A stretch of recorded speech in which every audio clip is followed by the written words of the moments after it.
Muy bien. Pues bueno, muchas gracias a todos. Bienvenidos sean todos a este diálogo con el profesor Carlos Pérez. Agradecemos mucho el interés que mostraron las personas que se han registrado por venir a compartir acá este espacio. Antes de darle palabra al profesor, este pequeño diálogo va a ser como en dos momentos. En el primero, pues bueno, el profesor Carlos Pérez nos va a ayudar haciendo una pequeña ponencia, compartiendo algunas ideas por aproximadamente 50 minutos, más o menos, en donde va a compartir algunas de esas ideas que él ha estado como desarrollando en algunos de sus libros. Y luego, posteriormente, pues bueno, acá mi compañero Noé, que es parte del grupo de estudios que pues, nos organizamos para poder contactar con él y platicar, pues estará moderando un poquito ahí un diálogo en caso de que haya inquietudes o preguntas de parte de las personas participantes para empezar a compartir y a compartir ideas, ¿no? Entonces, en ese aspecto, antes de darle palabra a usted, profesor, que también le agradecemos mucho la apertura y el interés por haberse conectado por acá, quisiera platicar bien breve, así rápido, cuál es como un poco el propósito de hacer este diálogo. El grupo de estudios culturales, Antonio Rubio, está conformado por una serie de colegas, compañeros y principalmente amigos que nos gusta mucho compartir ideas, todos en función un poco de esta especie de articulación entre psicología y política, tratando un poco de pensar cada vez de manera un poco más reflexiva y a profundidad el tema y el ejercicio de la psicología, que es en donde nos formamos, ¿no? Y eso fue lo que nos llevó a conocer un poco de la obra de Carlos Pérez Soto.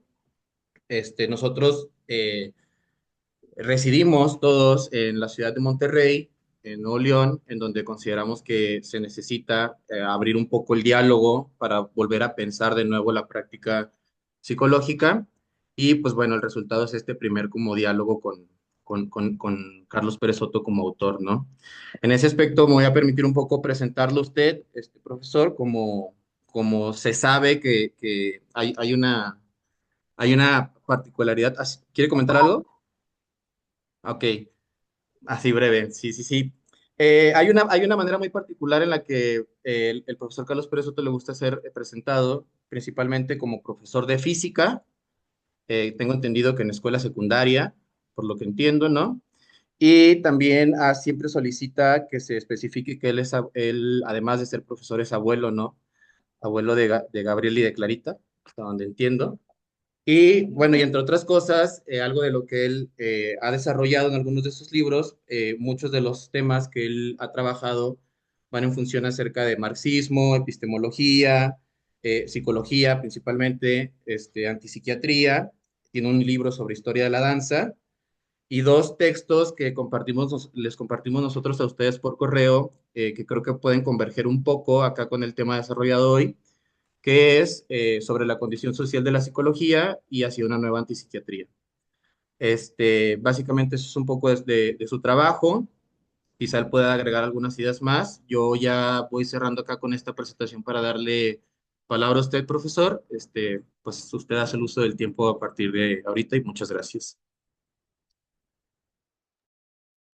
En primer lugar, yo agradezco al grupo de estudios culturales esta invitación, en particular a Misael Tobar, que es el que ha hecho los contactos, Em, y agradecer la confianza que ustedes tienen en que puedo decir cosas con sentido en temas difíciles. En realidad no creo que ocupe 50 minutos porque me interesa mucho más conversar con ustedes que decir las cosas que eventualmente pueden haber leído en los textos. Em, Tradicionalmente, desde el punto de vista universitario, la crítica a la psicología se podía hacer desde un punto de vista teórico, ¿no? Se podía criticar la idea de sujeto cartesiano que lleva una psicología centrada en los individuos, criticar la desviación clínica de la profesión, y tratar de poner como psicología crítica una psicología social. Todo eso como crítica epistemológica y como crítica política corresponde todavía en las universidades, porque tiene que ver con la formación de los psicólogos, con la formación del gremio. Em, el mundo, sin embargo, ancho, ajeno, es muchísimo más grande que las universidades, o la relación entre las universidades y el mundo es prácticamente la relación entre el cero y el infinito, digamos, ¿no? El problema de la psicología actual no es deriva en última instancia de un problema epistemológico, teórico que podemos conversar, pero es un problema muy práctico, es un problema que afecta como nunca antes en la historia a los ciudadanos comunes y corrientes, ¿no? Que es la convergencia entre la psicología, que se ha volcado casi completamente hacia la clínica individual, y la psiquiatría de orientación neurológica. La psiquiatría de orientación neurológica no es la única que hay, pero es la corriente principal, es la voz cantante, la hegemónica, la que es atendida por los poderes públicos y llega a los ciudadanos comunes. La psicología clínica no es, nunca ha sido la única que hay, y sin embargo es actualmente la hegemónica y la que es demandada por los usuarios. Esta convergencia se ha convertido en una verdadera epidemia, em, que em, ha contribuido a psiquiatrizar el malestar subjetivo, que obviamente y curiosamente nadie niega, tiene un fundamento social. El malestar subjetivo tiene que ver con la precariedad de la vida en general, la precariedad del empleo, la crisis de la familia, ¿no es cierto? Los cambios culturales extraordinariamente rápidos, las ciudades gigantes, ¿no es cierto? Y anónimas. Nadie niega esos factores sociales, y sin embargo, la demanda no es social. La demanda es al psicólogo, que es el que está más a mano, mándeme al psiquiatra, y al psiquiatra, deme un fármaco, ¿no? Esto ha derivado en un ejercicio en que los psicólogos en la práctica contienen a los pacientes mientras son tratados farmacológicamente. Es decir, la psicología clínica incluso ha renunciado a su ideal curativo, ejerce como una psicología de contención, porque incluso los psicólogos clínicos esperan que la psiquiatría sea la solución más radical. Por supuesto, los orgullos profesionales son al revés, ¿no? Los psicólogos suelen decir que la psiquiatría contiene y que la psicología tendría un afán curativo, pero eso en la práctica no ocurre. En la práctica, todo gira en torno a mantener contenido el malestar subjetivo de los usuarios en torno a un régimen farmacológico asistido, ¿no? Em, Ahora, esto es una epidemia que ha crecido de manera catastrófica en los últimos 50 años. Se puede hacer toda una historia y ver que en realidad es un mal que proviene desde fines del siglo XIX, que ha crecido consistentemente, pero se ha hecho mundial, efectivamente masivo, en los últimos 50 años, ¿no? De la mano de uno de los negocios más grandes del planeta, que es el de la industria farmacéutica. Ahora, esto ha dado origen a una verdadera catástrofe de salud pública, ¿no? Las innumerables catástrofes que derivan de que los psiquiatras, los neurólogos, no conocen, no dominan o incluso niegan los efectos contraproducentes de los fármacos psiquiátricos sobre todo en adultos mayores, en niños, en embarazadas, ¿no? Incluso los niegan. Los psiquiatras niegan recurrentemente, de manera consistente, el efecto de resaca que producen los fármacos cuando, no solo cuando se suspende su tratamiento, no solo cuando se cambia la dosis de manera más o menos radical, sino incluso cuando se cambia de fármaco, ¿no? Ahora, la catástrofe de salud pública es visible, ¿no? Ustedes ven cómo en Estados Unidos está el problema de los opiáceos y cómo el sistema de comunicación social guiado por la industria farmacéutica ha derivado el problema de los opiáceos al fentanilo, a las drogas ilegales, cuando en rigor lo que hay en Estados Unidos es un problema gravísimo médico debido a las drogas legales, más que a las drogas ilegales. El consumo de drogas legales es 10, 20 veces mayor que el consumo de drogas ilegales, ¿sí? Ahora, esto ha producido una legión de cientos de miles de víctimas de la medicación psiquiátrica. Víctimas de los, históricamente, ¿no es cierto?, de los tratamientos de shock, de las terapias insulínicas, ¿no es cierto?, de las inyecciones de las que les inyectaron malaria, del electroshock. Eso es lo histórico. Actualmente, la mayor parte de las víctimas tienen que ver con la acción extremadamente agresiva de los fármacos. Desde los años 70, o incluso, yo diría un poco después, desde los años 80, eso ha dado lugar a movimientos de usuarios contra la psiquiatría, contra. Y es lo que he llamado en el texto que escribí una nueva antipsiquiatría. Una antipsiquiatría distinta a la antipsiquiatría clásica de Laing, Basaglia, Cooper, ¿no es cierto?, Thomas Szasz. Una antipsiquiatría que no proviene de los psiquiatras. Estos que acabo de nombrar son psiquiatras bien intencionados, ¿no es cierto?, que procuraron hacer una nueva psiquiatría, una psiquiatría mejor. Procuraron mejorar la psiquiatría, humanizándola, reconociendo los derechos de los usuarios, prohibiendo, ¿no es cierto?, el encierro forzoso, los tratamientos de shock. Lo que ocurre desde los años 80 en adelante, sin embargo, es más que eso. No se trata de mejorar la psiquiatría.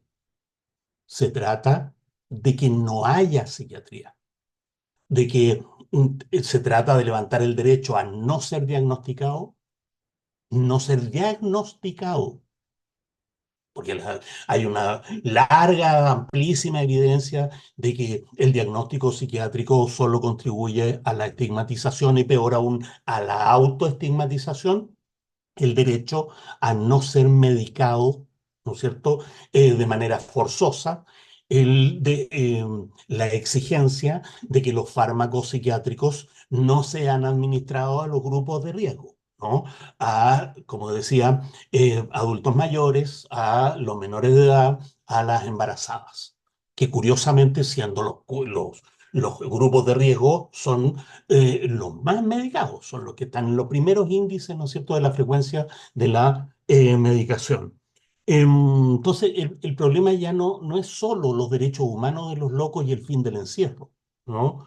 El problema ya no es cerrar o disminuir los manicomios, ¿no? Integrar a los usuarios al entorno social. No es ese el problema. ¿Por qué? La psicología, la psiquiatría de estilo Basaglia ha podido ser reciclada por la industria farmacéutica, de tal manera que ahora disminuyen los encierros, se pone una componente social, los estados participan, pero en torno a la medicación. Y entonces uno puede ser perfectamente antipsiquiatra del estilo Basaglia, ¿no? Y al mismo tiempo un psiquiatra medicalizador. Y entonces el problema tiene que ver con la instalación de un verdadero manicomio distribuido. El mundo se ha llenado de cientos, de miles, de millones de personas que están en sus casas recibiendo fármacos que los anulan, que anulan su capacidad de acción social, que anulan su capacidad de trabajar, que anulan su capacidad de mantener relaciones interpersonales relativamente normales. Em, entonces, la práctica del psicólogo se ha transformado en un aval de la medicalización del malestar subjetivo.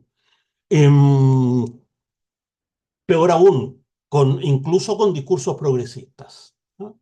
Ya los locos no están encerrados, ya los manicomios se han prohibido, ya no hacemos electroshock, lo hacen, ¿no? Bueno, em, no se trata de la reducción del daño. La reducción del daño es una herramienta, pero no un objetivo. De lo que se trata es de limitar radicalmente la administración de fármacos psiquiátricos. Entonces, cuando uno hace la crítica desde el plano de la psicología, se encuentra con una transferencia de certeza desde los neurólogos que investigan a los neurólogos clínicos, de los neurólogos clínicos a los psiquiatras y de los psiquiatras a los psicólogos. Los psicólogos le creen a los psiquiatras y los psiquiatras le creen a los neurólogos clínicos. Y los neurólogos clínicos no tienen que ver con los investigadores en neurología. En esta transferencia de certeza, en cada paso, hay una enorme diferencia entre lo que dicen el antecedente y las consecuencias que se sacan. Una enorme diferencia entre lo que dicen los investigadores y los neurólogos clínicos, una enorme diferencia entre lo que dice el neurólogo clínico y lo que dice el psiquiatra o lo que dice el psicólogo, ¿no? Entonces, se trata de movimientos de usuarios a los que llegan los psicólogos y psiquiatras. No al revés, como en la antipsiquiatría clásica, los psiquiatras organizaron manicomios, ¿no es cierto?, abiertos, qué sé yo, reconocedores con derechos humanos. Ahora son los propios usuarios.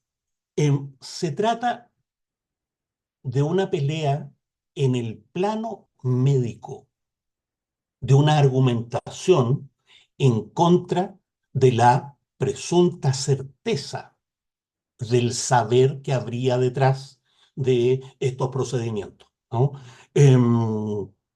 Por supuesto, aquí hay una industria enorme, ¿ah? Está la industria farmacéutica, que sepan ustedes, hoy en día es mayor incluso que la industria armamentista, que había sido durante, ¿no es cierto?, más de 80 años la industria más grande del mundo junto con la industria petrolera. Ahora la industria farmacéutica es más grande, ¿no?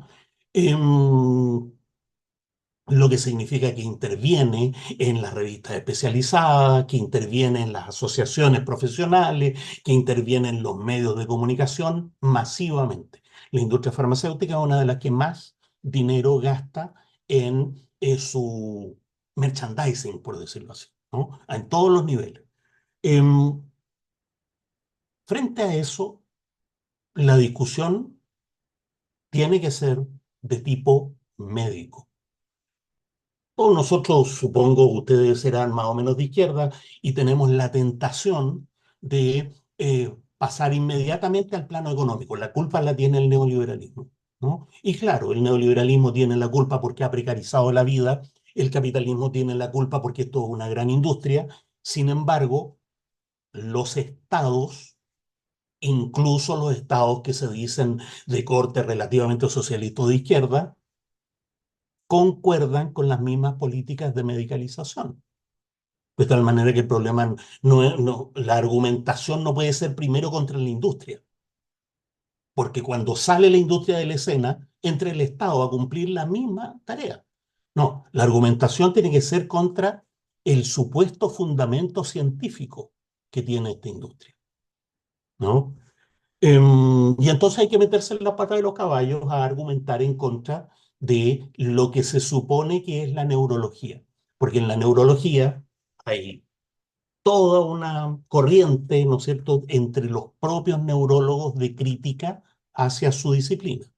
Sepan ustedes que la neurología es la disciplina científica que más publica, se publica más en neurología que en física, por ejemplo, ¿no? Em, es la disciplina en que hay una menor tasa, ¿no? De comprobación, ¿no? De respaldo de los informes experimentales. Es decir, es una disciplina que está llena de publicaciones que no son replicables. Hay estudios hechos por neurólogos críticos, ¿no es cierto?, universitarios, eh, de críticos de este boom que tuvo la neurología desde los años 90 en adelante, sobre todo con la resonancia magnética nuclear y otras herramientas, ¿no?, que dicen cerca del 70% de las investigaciones que se publican en neurología no son replicables. Es decir, si alguien hace de nuevo el experimento, no le da el mismo resultado.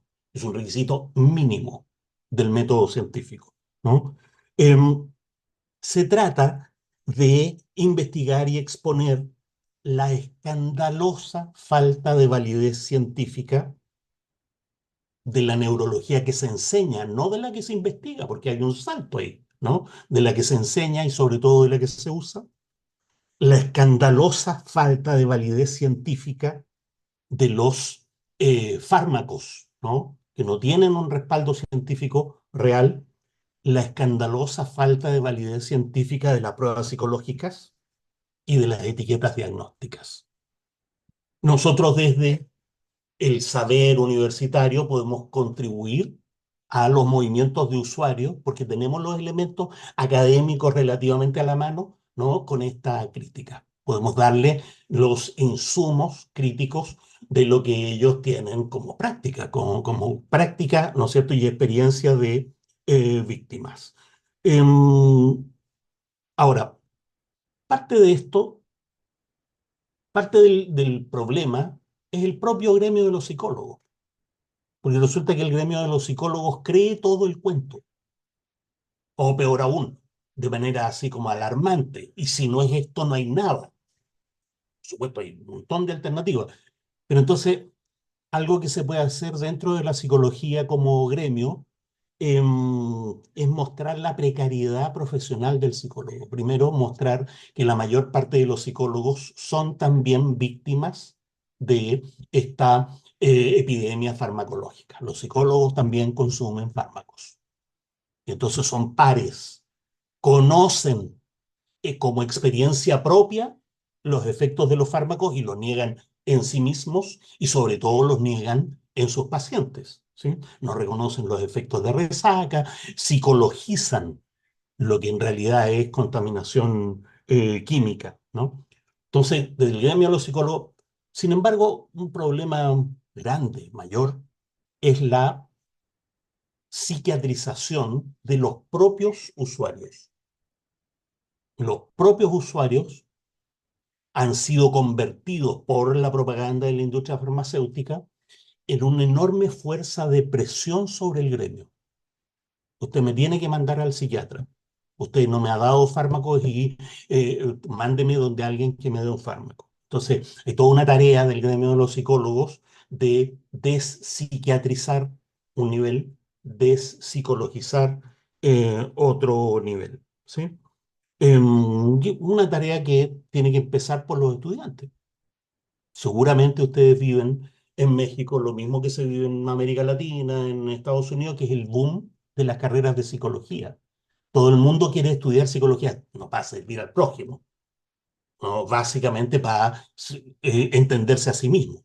Y entonces hay toda una tarea que hacer en la enseñanza de la psicología. Quiero resumir con al menos dos grandes tareas, ¿no? Una es la tarea de despsiquiatrizar la psicología en su práctica, en su teoría, en su fundamento, profundizar el carácter histórico y social del malestar subjetivo y las soluciones históricas y sociales que eso, no vamos a decir las soluciones, las salidas que el malestar subjetivo puede tener fuera del régimen farmacológico. Es una primera gran tarea. Pero la segunda gran tarea, que es la de fondo, ¿no? Es potenciar la capacidad de los ciudadanos para tratar por sí mismos, entre pares, sus crisis y malestares subjetivos, incluyendo dentro de los ciudadanos, desde luego, a los propios psicólogos, ¿no? Como mínimo. Acostumbrarse, hay muchas cosas que se pueden hacer, esto se puede desglosar, pero acostumbrarse a no referirse al malestar subjetivo con términos técnicos, bajar las pretensiones de experticia del psicólogo, validar las diferencias subjetivas sin lenguaje neurológico, ¿no? Bueno, es lo que yo puedo decir. El grueso del asunto, como ven, es fácil de resumir y exponer. Me interesa más comentar esto con ustedes, conversar esto con ustedes.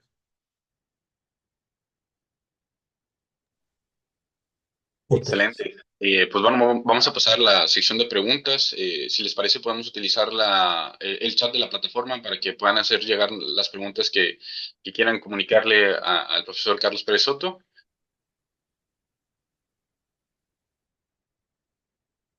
Tengo el chat acá.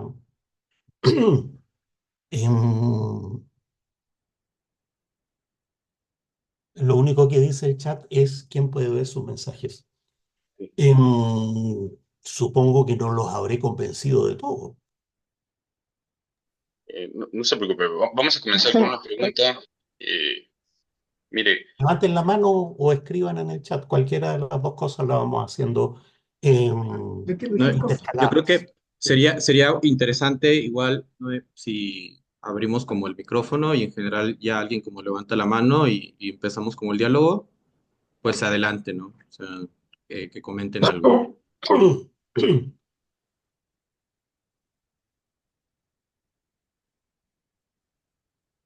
Brenda Medina quiere comunicar.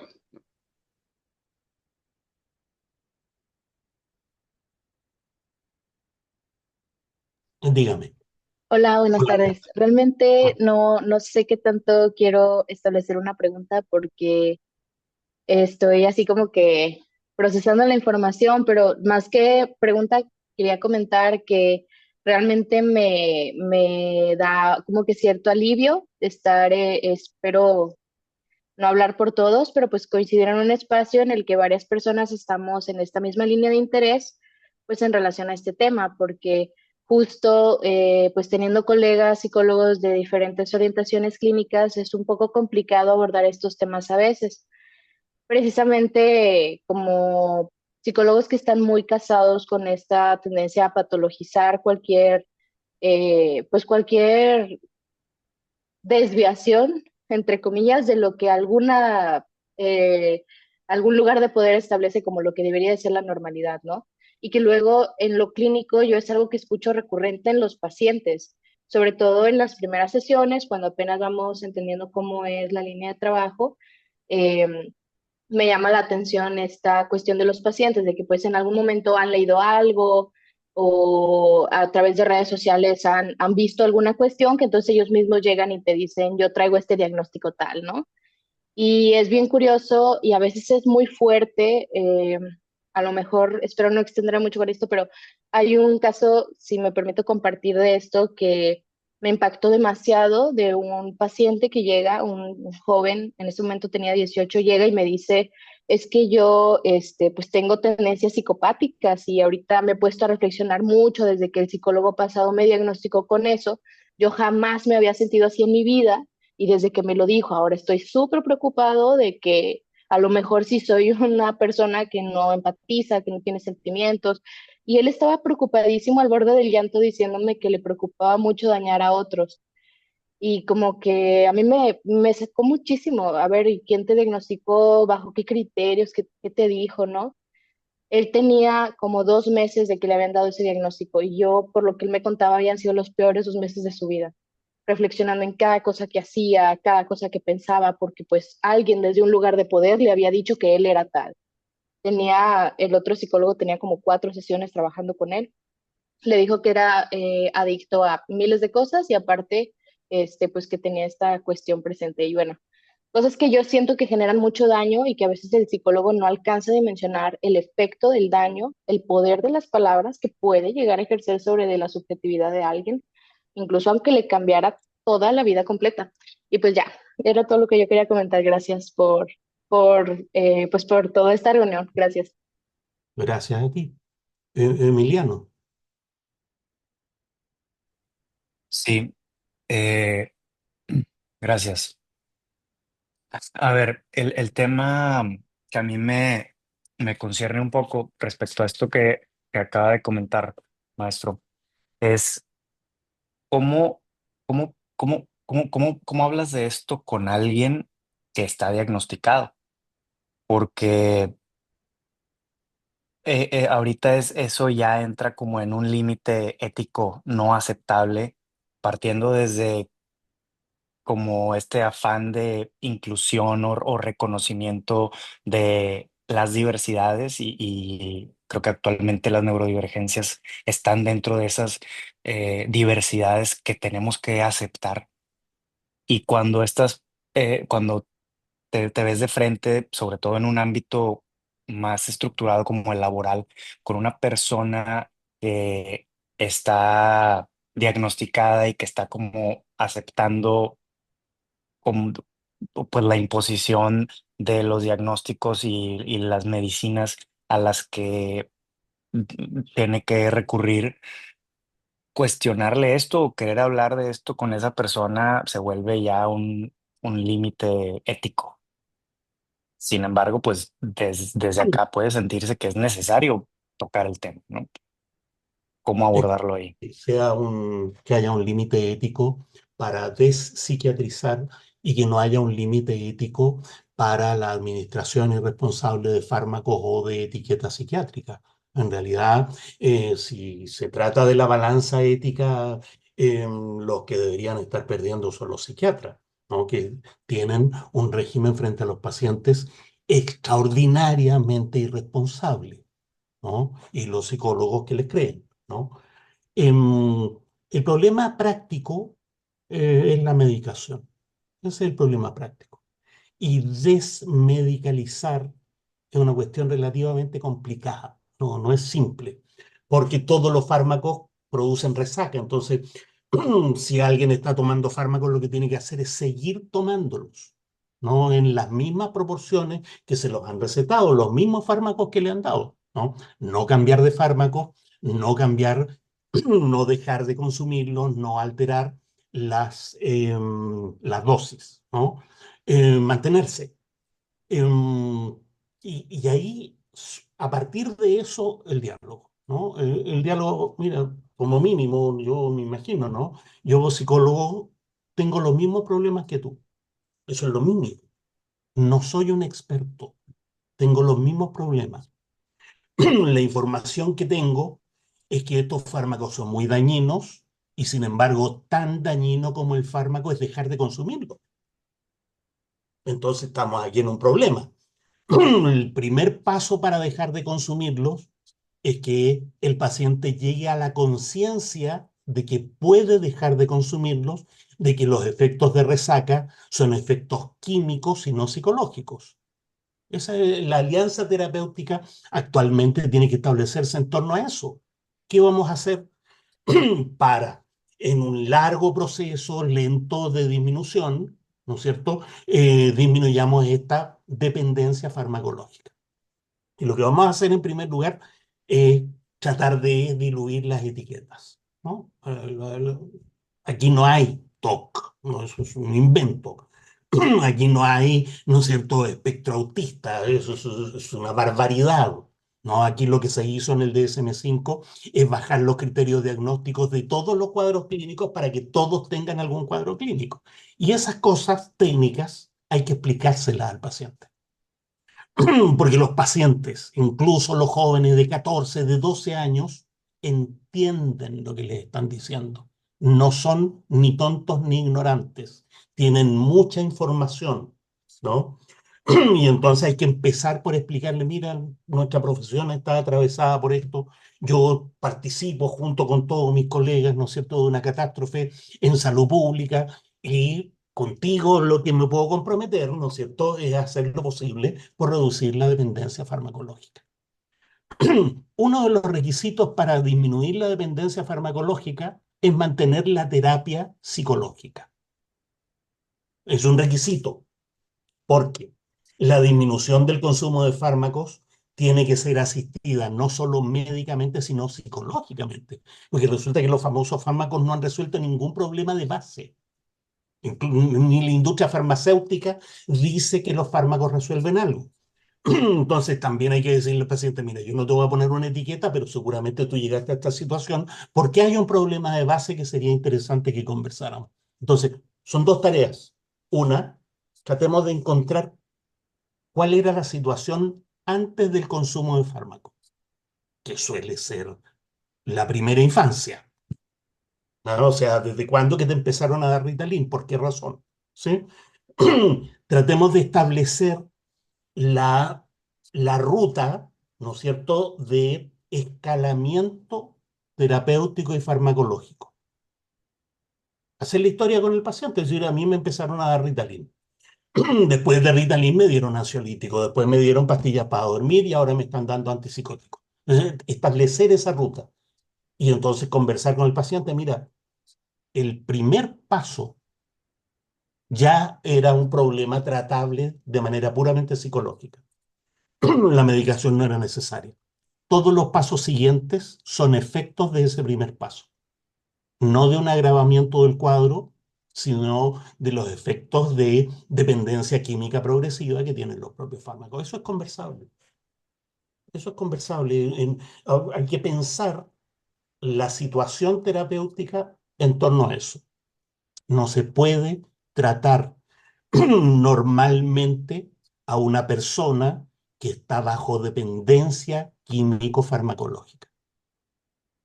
Entonces, la tarea estratégica, llegar al núcleo del problema, va acompañada de una tarea sin la cual no es posible, que es la desmedicalización, la despsiquiatrización. ¿Sí? Ahora, la industria farmacéutica es tan poderosa que hay países en que está prohibido hacer esto.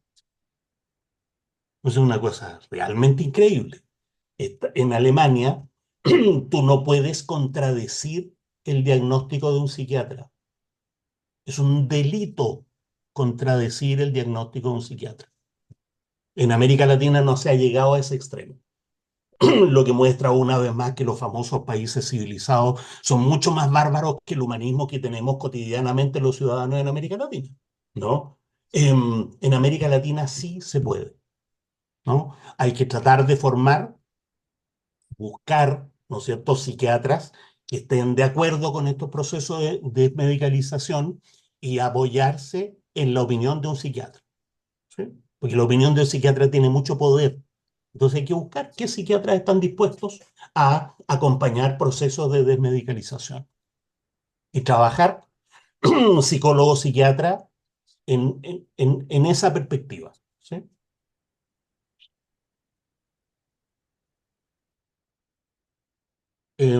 Patricio, nada. Hola, ¿sí se escucha bien? Sí, sí.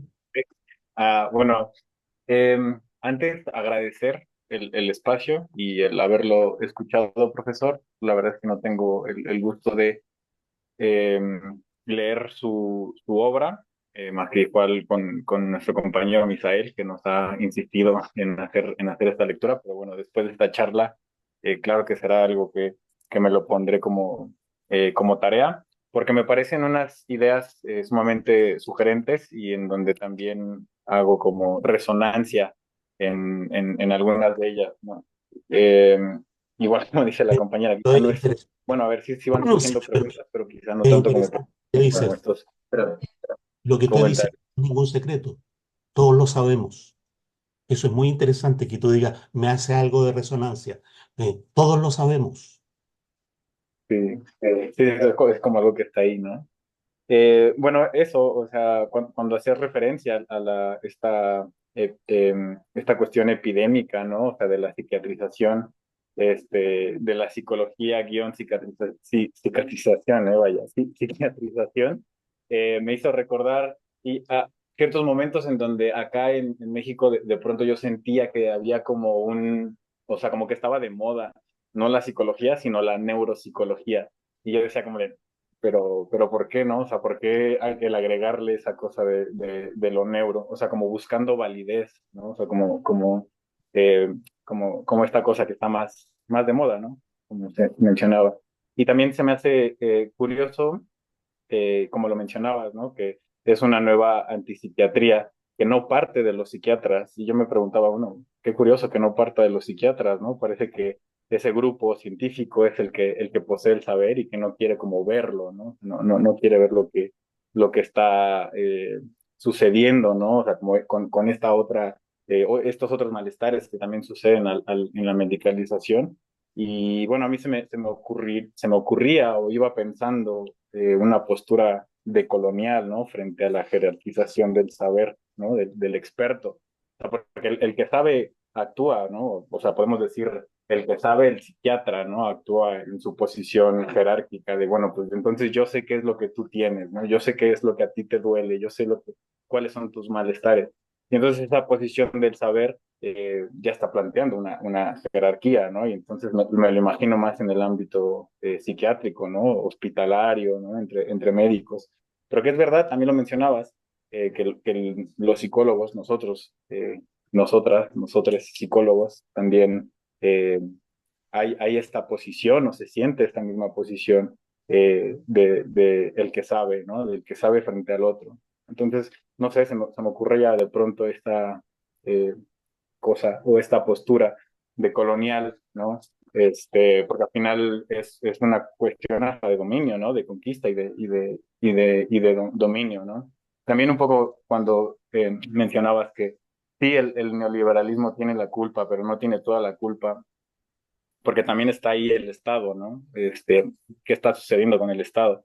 Yo también pensaba como, bueno, pero parte también del neoliberalismo es eso, ir haciendo menos al Estado, ¿no? Y entonces meter más al libre mercado, ¿no? Y pues nada, igual me quedaba con esto que mencionabas, ¿no? Y que va un poco de la mano con lo que hacía alusión hacia esta perspectiva de colonial, es el no creernos ese cuento, ¿no? No creernos que sabemos todos los malestares que le pasan al otro, ¿no?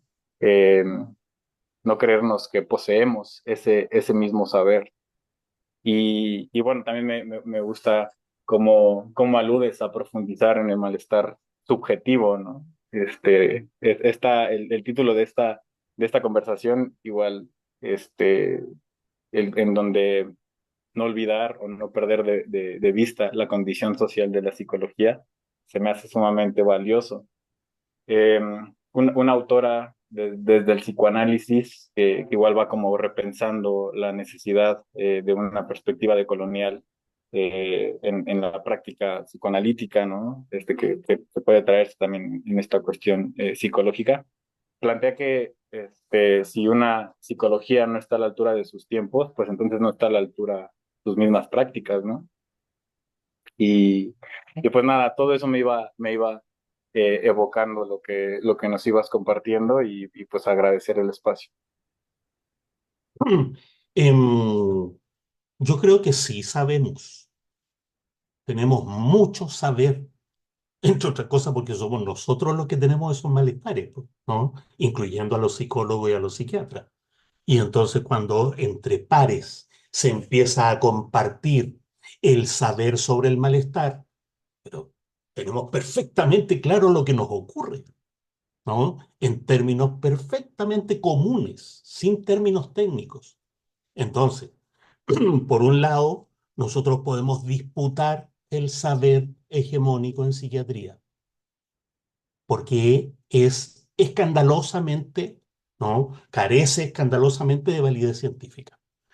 Usted no sabe lo que dice que sabe. Podemos hacer esa disputa.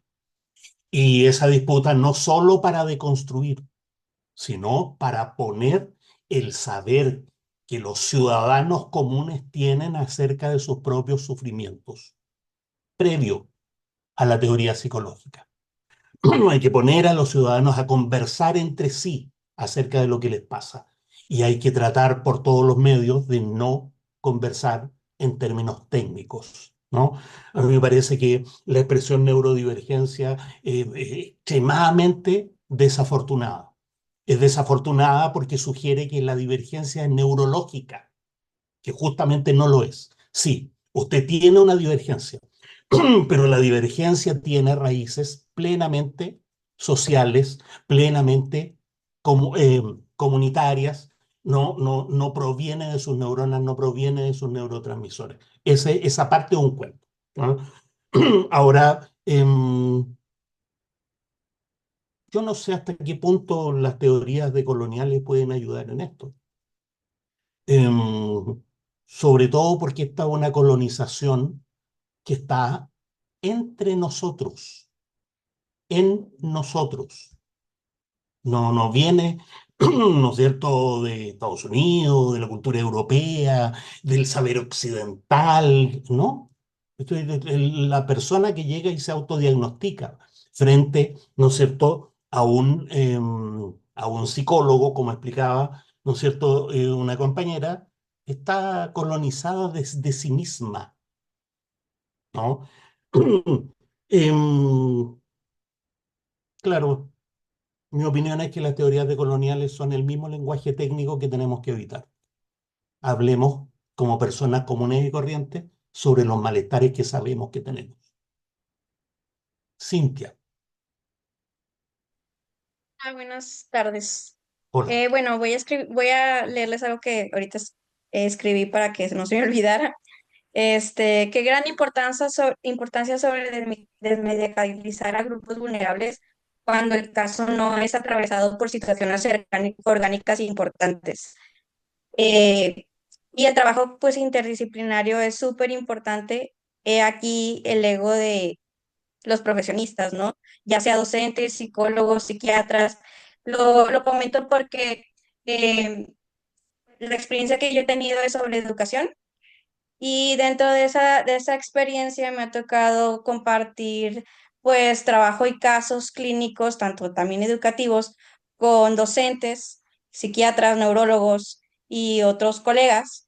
Y de verdad es que cuando es dentro de una institución pública, es algo muy difícil.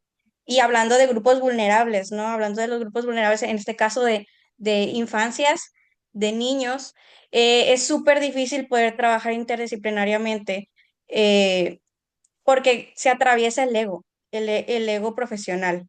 En este caso, como maestro, cuando me tocaba intervenir en las aulas, era prácticamente era tú como vas a venir a decirme cómo hacer mi trabajo, ¿no? O cómo vas a venir a decirme que este chico no tiene TDAH si yo tengo, porque así me llegaba a pasar, ¿no? De que si yo tengo 40 años de experiencia, y yo he trabajado con personas con TDAH o de autismo y este niño lo tiene, ¿no? Entonces lo generalizan de una forma que ya no los ven como niños, los ven como una problemática grupal.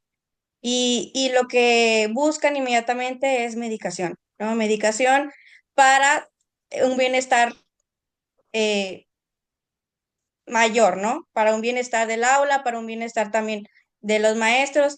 Y me ha tocado pues toparme mucho con esta dificultad de trabajo, pero dentro de todo eso y de la angustia que también genera dentro de uno, era bueno, pues mi trabajo justamente es o sea, es poder eh, intentar que se vea de otra forma esta situación, ¿no?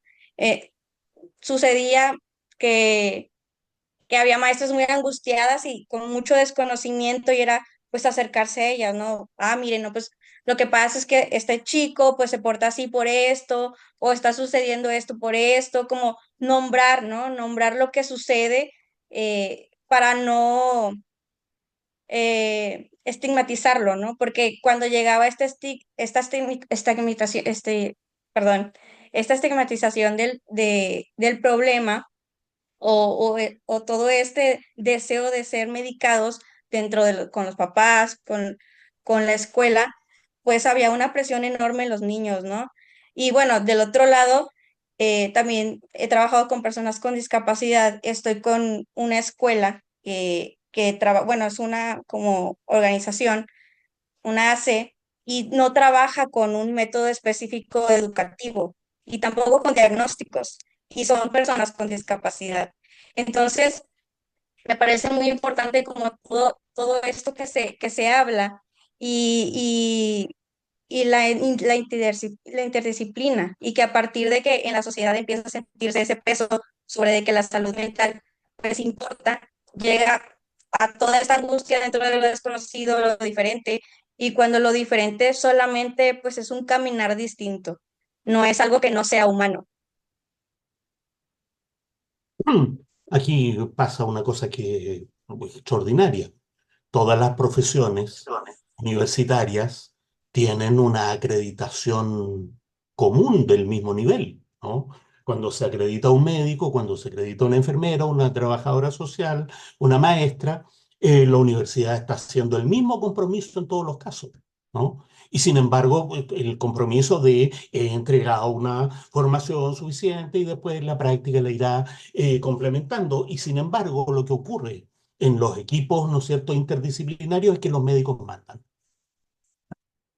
Es decir, manda el psiquiatra, si no hay un psiquiatra, manda el psicólogo psiquiatrizado, si no hay, ¿no es cierto?, ni un psiquiatra ni un psicólogo, manda el profesional que esté más psiquiatrizado, a ese se le cree. ¿Por qué?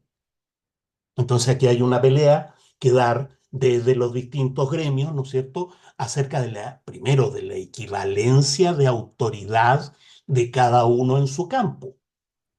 Es que yo sé de la salud mental. Sí, pero yo soy profesor y tengo, ¿no es cierto?, a los estudiantes en la sala de clase, no como un rebaño de ovejas, sino que lo tengo de a uno por uno. ¿Sí? Entonces, ahora, en toda América Latina hemos tenido, siempre nos llega el mismo reclamo, ¿no? Inquietud. Em, es extraordinariamente difícil trabajar en las instituciones públicas, porque las instituciones públicas están psiquiatrizadas desde el primer nivel, desde los ministerios de salud hacia abajo. Se dictan reglamentos para proteger la medicación. Entonces, claro, es una pelea política en ese plano de política profesional, no de política general, ¿no? Pero tengamos conciencia de eso. Los maestros tienen un saber y una competencia completamente equivalente a la del psicólogo y a la del psiquiatra, ¿no? Y precisamente trabajan con la subjetividad, ¿no? El 100% de las horas de trabajo que tienen. Ariana.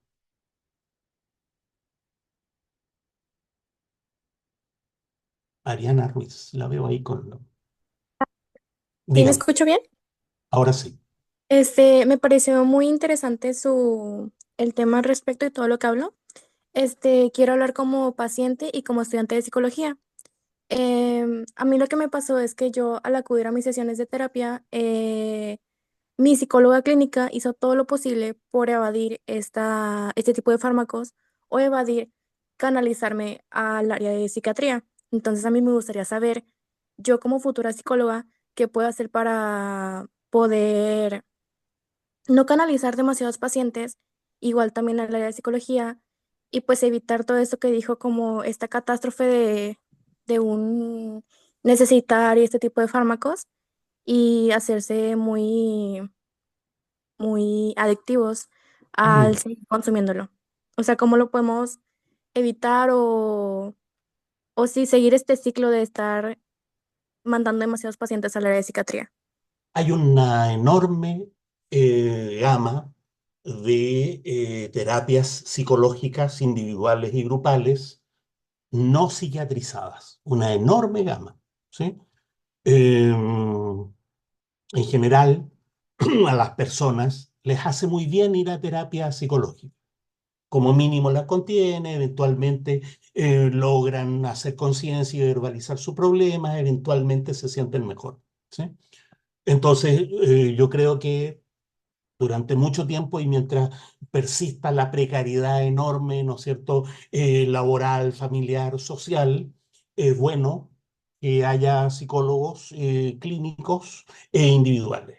El límite que yo pondría es el siguiente, ¿no? Que la terapia psicológica se haga sin recurrir a una interconsulta psiquiátrica, mucho menos neurológica, ¿sí? Que la terapia psicológica se haga hablada, ¿no? Todas las terapias psicológicas, si son habladas, son como mínimo inocuas.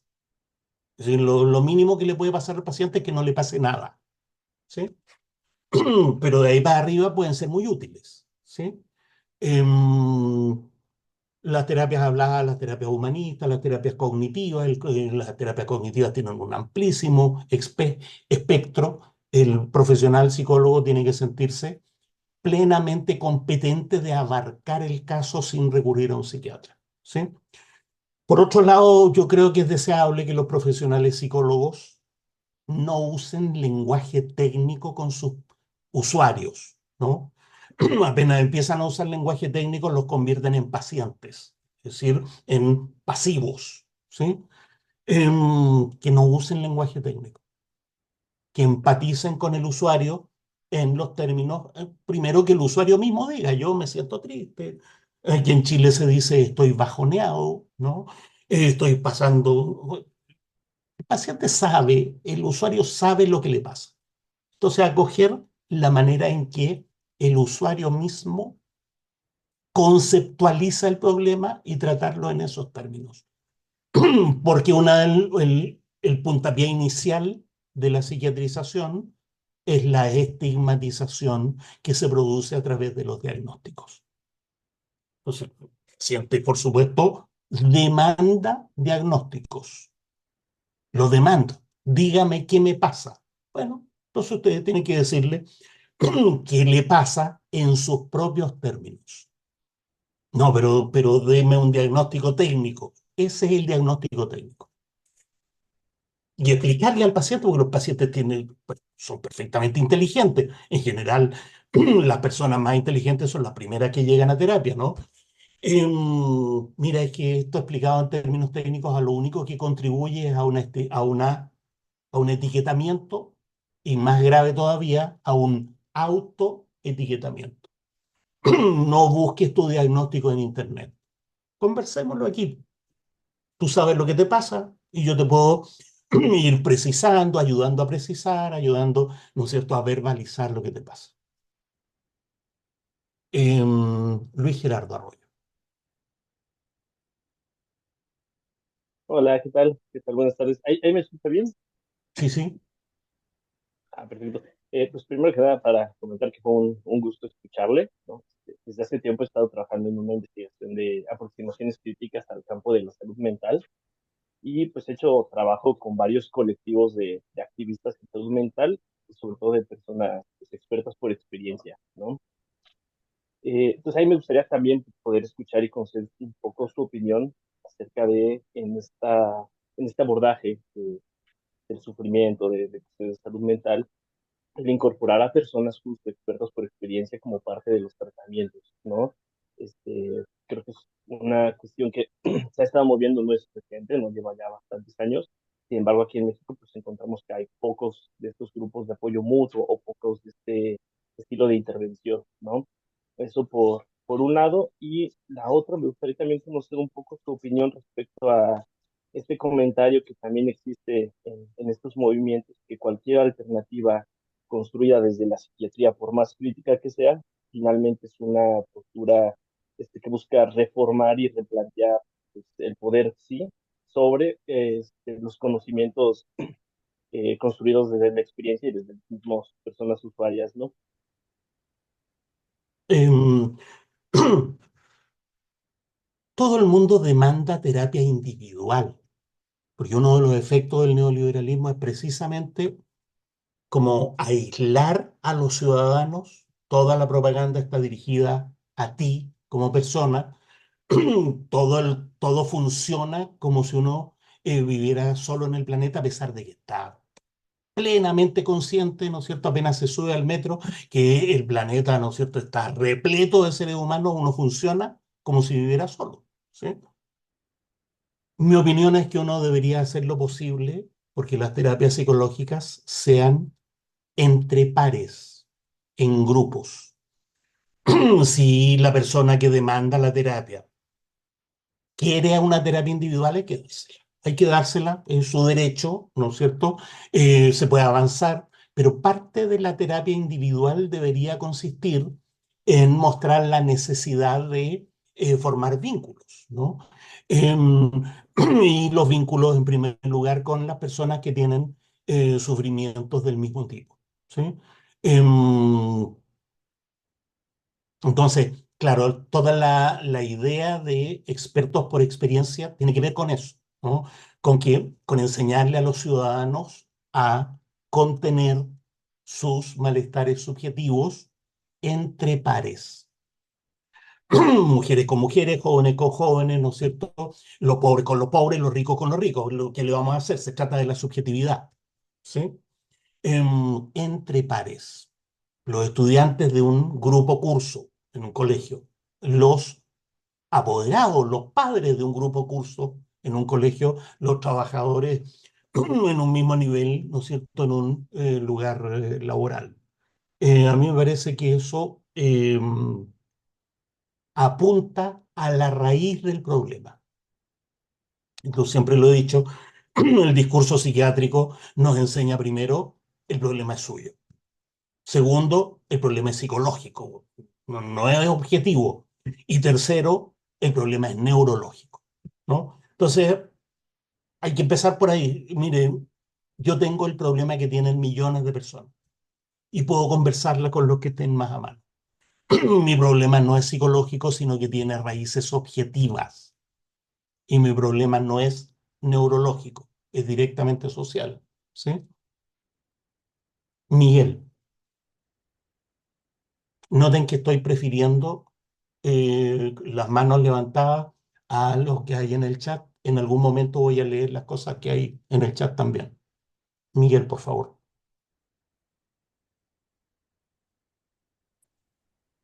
Muy buenas noches. Agradecer a todos los presentes y al profesor también. Me parece muy acertada la opción que mencionas, en la que los psicólogos deberíamos pensar en cambiar nuestras prácticas clínicas, teóricas y académicas, ¿verdad? Pero, ¿en qué medida podemos actuar y de qué manera para contrastar las causas sistémicas de todo esto, ¿no? Inclusive nuestro actuar en la práctica profesional, que muchas veces no es tan profesional, ¿verdad? Justo por esta injerencia que promueve, pues, los valores del sistema económico, ¿no? Esencialmente quisiera saber hasta dónde tú crees que es posible que la práctica profesional del psicólogo y del psiquiatra puede contrarrestar estos efectos pues, del sistema. Hay tres políticas aquí.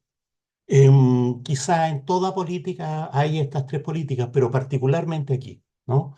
Hay una política hacia los usuarios, ¿sí? Formar redes, grupos de pares. Hay una segunda política hacia el grupo profesional, una tarea política de los psicólogos respecto de los psicólogos, ¿sí? Gremial, directamente gremial, es decir, que el gremio opine sobre estos asuntos, que ponga, ¿no es cierto?, demandas ante la autoridad como gremio de psicólogos, gremio de psiquiatras, como conjunto de gremios de la salud, además, ¿no es cierto?, y de la educación.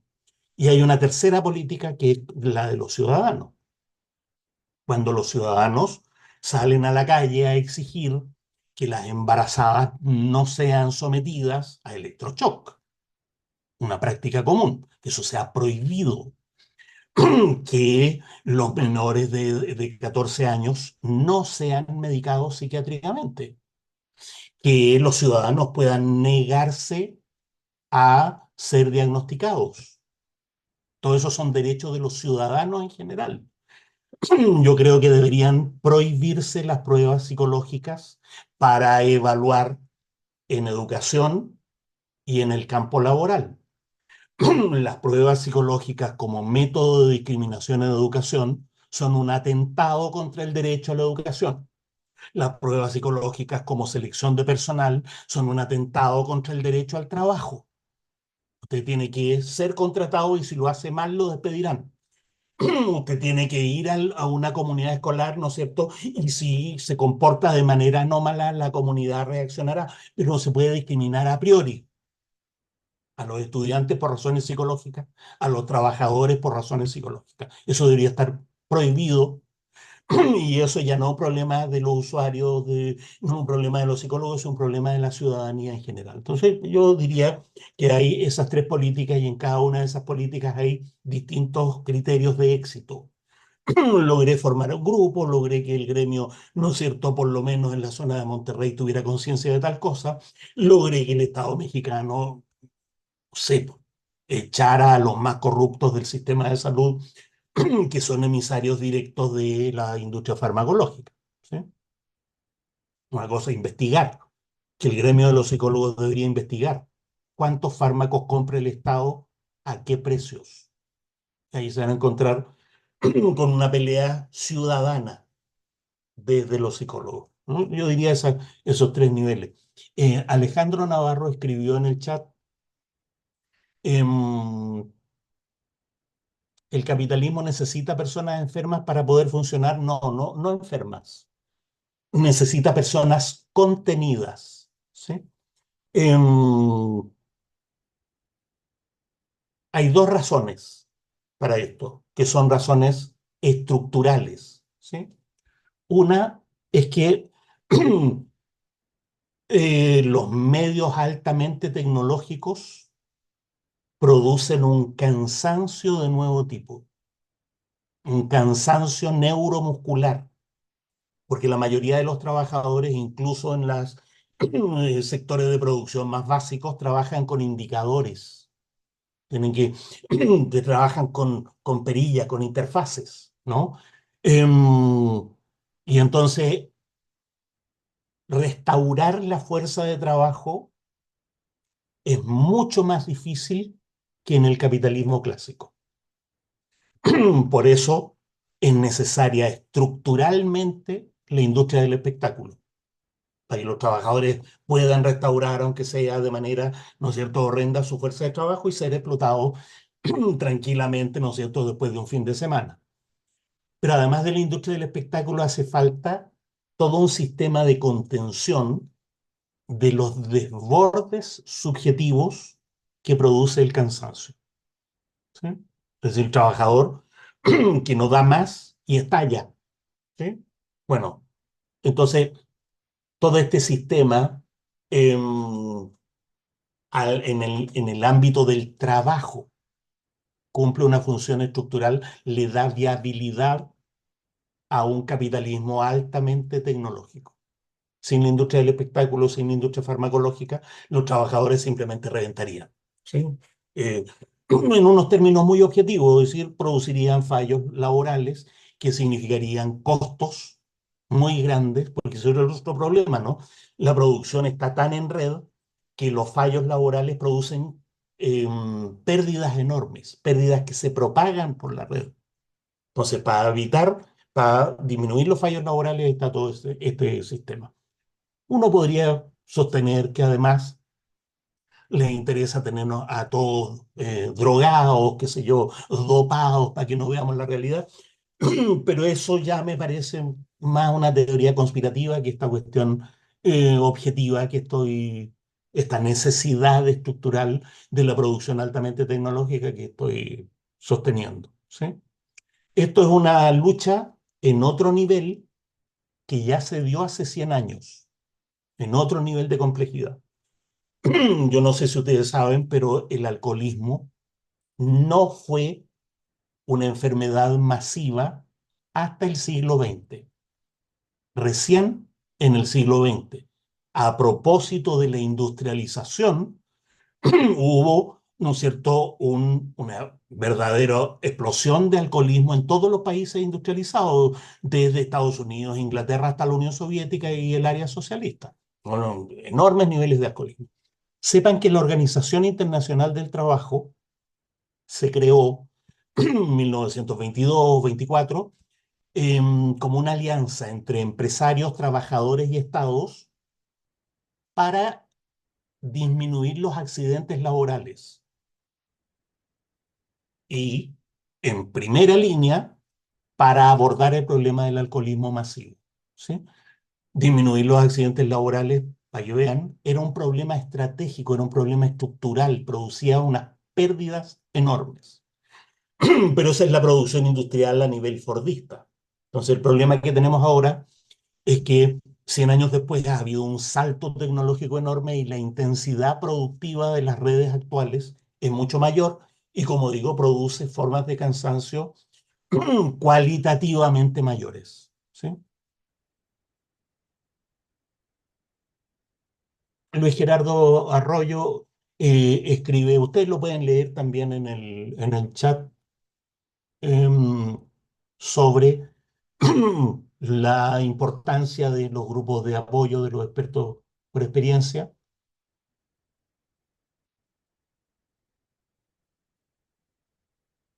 Manuel Sebastián Tuso,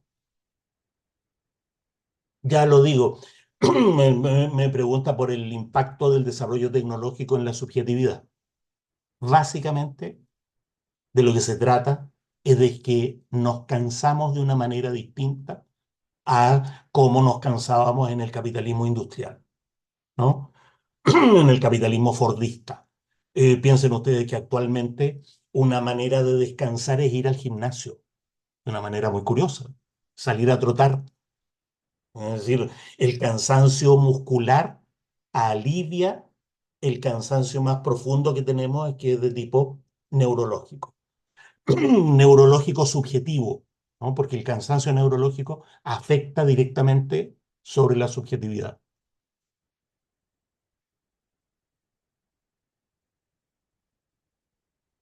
Sí, y estoy de acuerdo con Cintia. Tratemos de conversar, ¿no? Ustedes mismos se han escuchado aquí cosas muy significativas.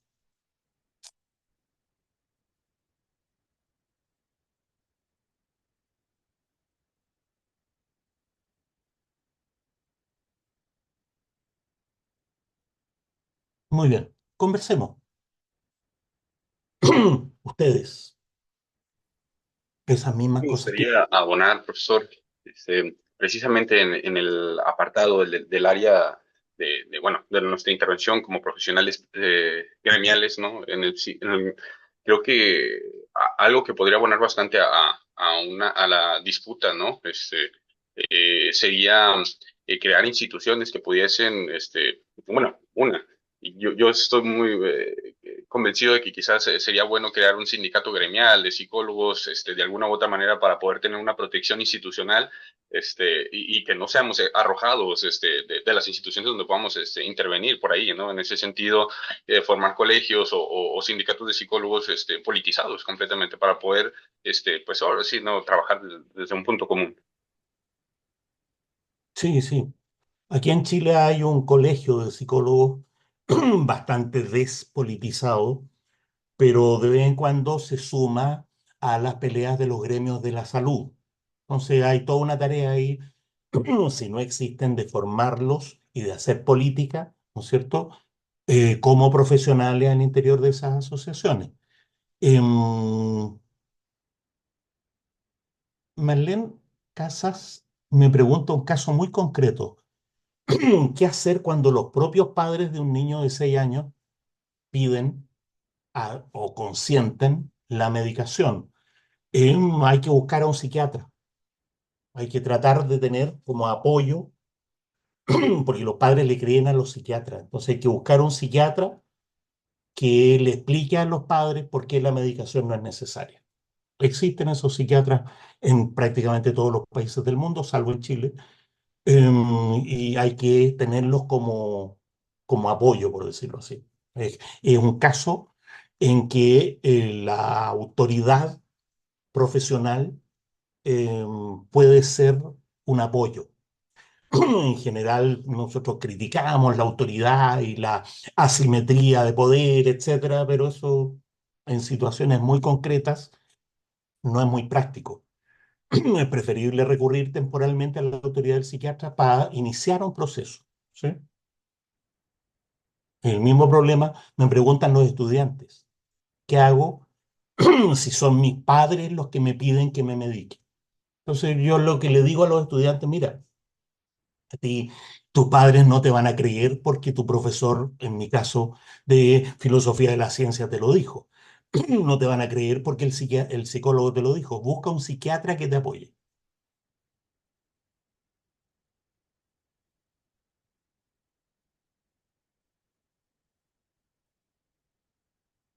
Ustedes.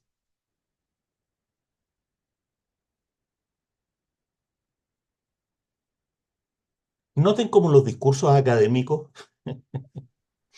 en psicología y en ciencias sociales son muy poco útiles en esta situación, ¿no? Siempre para mí es un gusto apalear a Michel Foucault, pero no hay nada más inútil que leer a Michel Foucault respecto a estos problemas. Y al revés, es contraproducente, porque introduce todo un lenguaje técnico que a la hora de hablar con personas comunes, con jóvenes, con niños de 8 años, no tiene ningún sentido, ¿no? Ahí me querían hacer una pregunta, alguien se arrepintió. ¿Qué tal? Bueno, era yo. Dígame. Digo, aprovechando como les un poco de conversación, justo creo que una situación en la que tenemos, por ejemplo, acá en México es la falta de alternativas frente a los sistemas de institucionalización o los sistemas psiquiátricos, ¿no? No digo que no existan, pero sí digo que faltan o que son poco accesibles, ¿no? Sobre todo, por ejemplo, en la industria privada son excesivamente costosos para la población. Cuando pensamos en comunidades terapéuticas o casas de medio camino, básicamente inaccesibles para la población como en general, ¿no? Este, pues no sé si pudiera como darnos algún comentario o alguna noción de cómo pensar en empezar a plantear alguna alternativa fuera de estos sistemas, ¿no? Lo digo porque, por ejemplo, hace poco nos encontramos con dos situaciones de personas en crisis que necesitaban una contención un poco más constante, ¿no? Un espacio donde pudieran resguardarse en lo que la crisis podían transitarla y restablecerse posterior a sus actividades, ¿no? Pero pues después de una búsqueda de alternativas, la única solución que encontraron fue en una institución psiquiátrica, ¿no? Digo, todo se realizó con deseo voluntario de las personas implicadas, pero pues sí nos encontramos con esta barrera, ¿no? Es como empezar siquiera a plantear la posibilidad de psiquiatrizar cuando el medio mismo nos deja un tanto sujetos a las alternativas existentes. Bueno, como decía, hay tres niveles para esa pelea. Eh, ¿Qué podemos hacer hacia los usuarios? ¿Qué podemos hacer hacia los profesionales de la psicología, de la salud? ¿Qué podemos hacer como ciudadanos? Yo sugiero que en el primer nivel, al nivel de los usuarios, ¿no? Los psicólogos tienen que formar grupos de profesionales y ofrecer un servicio, asociarse profesionalmente, ¿no? Como nuestro oficio, ¿no? El oficio de ustedes, yo soy profesor de física. Como el oficio, ¿no es cierto? Mire, ofrecemos un servicio interdisciplinario, trabajadora social, enfermero, enfermera, ¿no es cierto? Psicólogo, si hay un psiquiatra mejor, ofrecemos un servicio, sí, de contención subjetiva despsiquiatrizado. Ofrecemos ese servicio, ¿sí?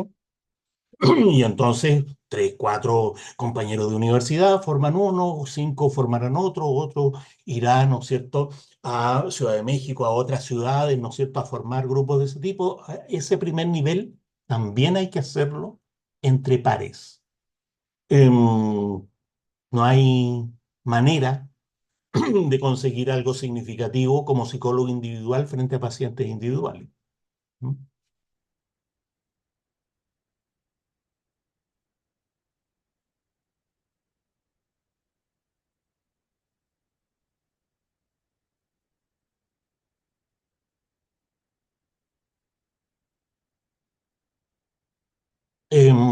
Luis Hernández, yo no estoy de acuerdo con Jung, ¿ah?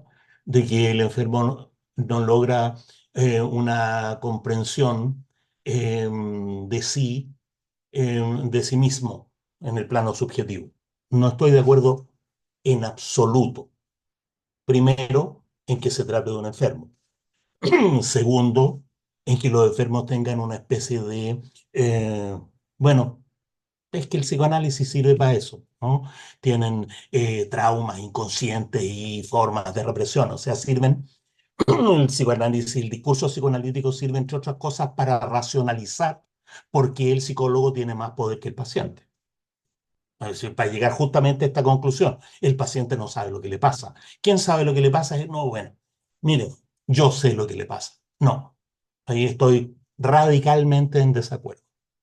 Los pacientes tienen una enorme lucidez acerca de lo que les pasa. El problema es verbalizarla, compartirla.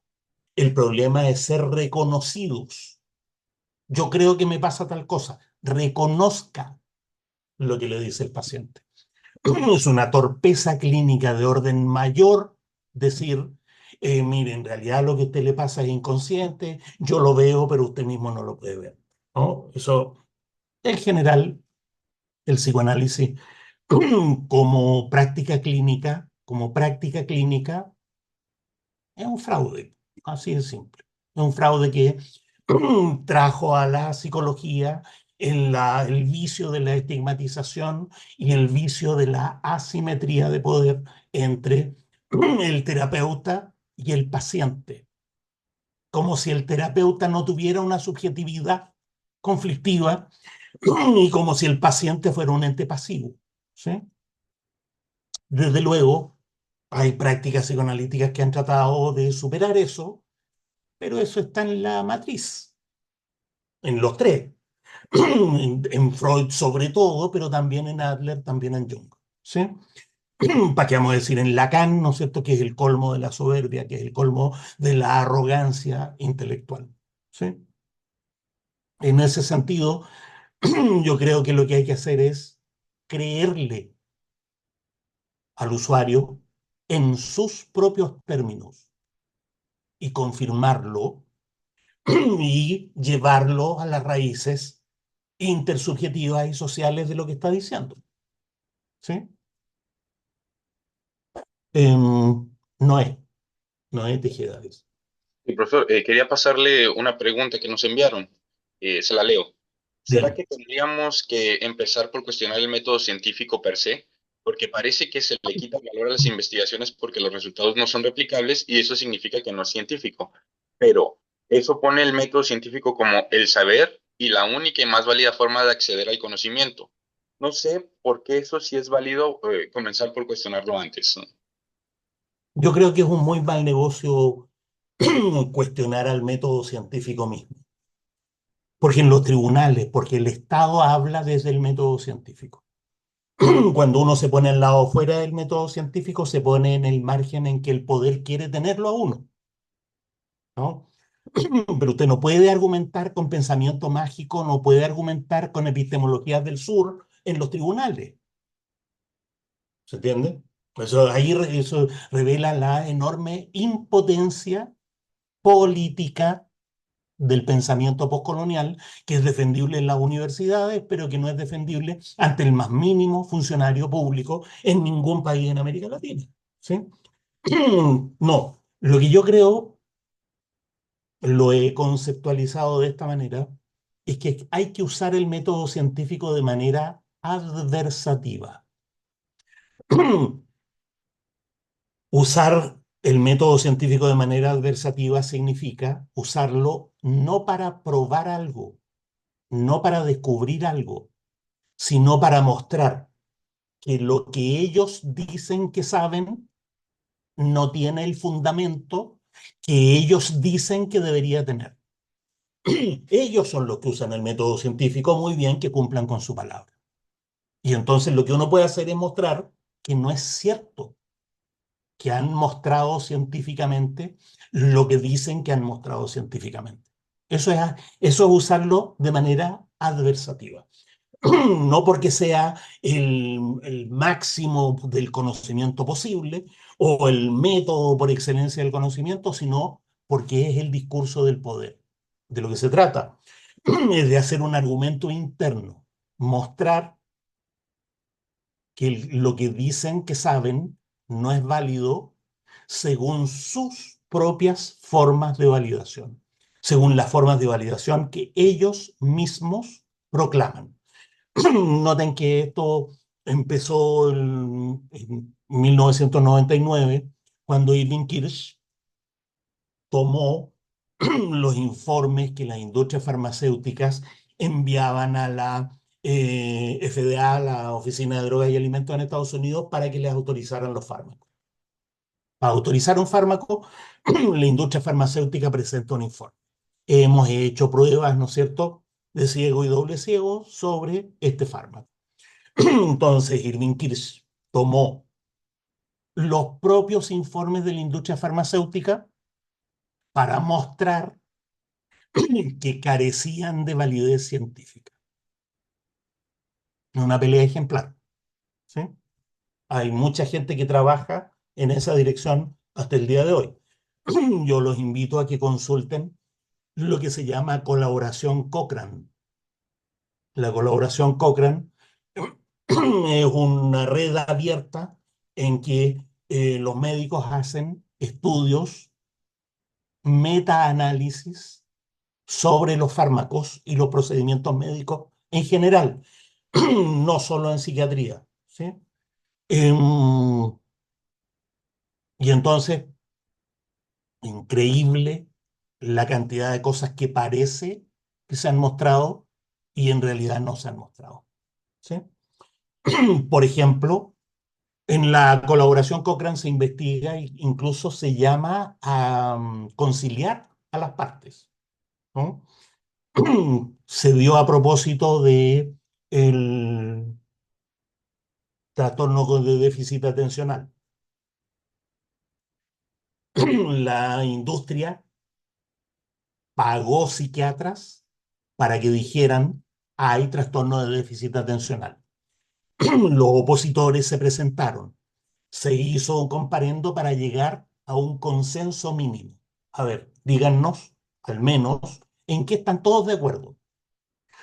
Y el consenso mínimo estableció contundentemente que no se conocen las bases neurológicas del déficit atencional.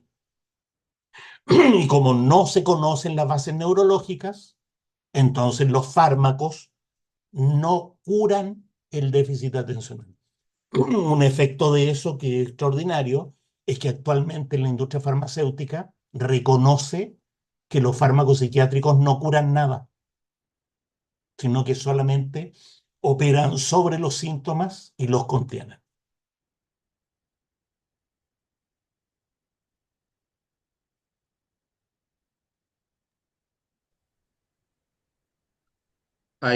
¿Sí me escucho por ahí? ¿Bien? Hay Sí. creo que algo que interesó mucho en lo que comentó, profesor, es cuando hizo una crítica al psicoanálisis, ¿no?